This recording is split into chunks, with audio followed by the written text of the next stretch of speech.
сайн байцгаана уу? Та бүхэндээ өнөөдөр сүүхийн аш тусын талаар танилцуулъя. Нэгт яс шүдийг бэхжүүлнэ.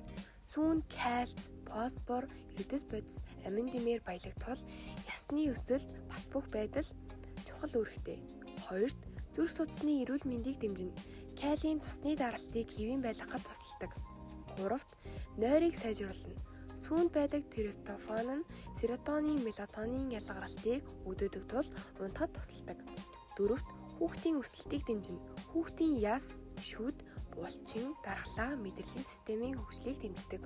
Тавт булчин эд эсийг нөхөн сэргийнэ. Сүүн дагуулагдах өндөр чанарын уураг нь булчин хөгжүүлэх, биеийн эд эсийг нөхөн сэргээхэд тусалдаг.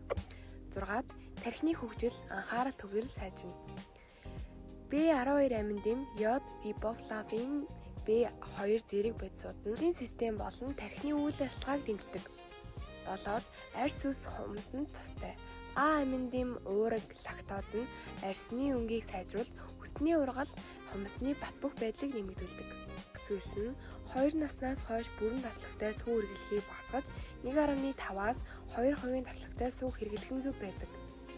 Түүхийн сүү өгч болохгүй. Элсэн чихэртэй тараг, амттай яагуртыг хэтрүүлэн хэрэглэхгүй байх. Лактоз үл твчих хүүхдэд лактазгүй сүү, тараг бяцлаг хэрэглүүлэх.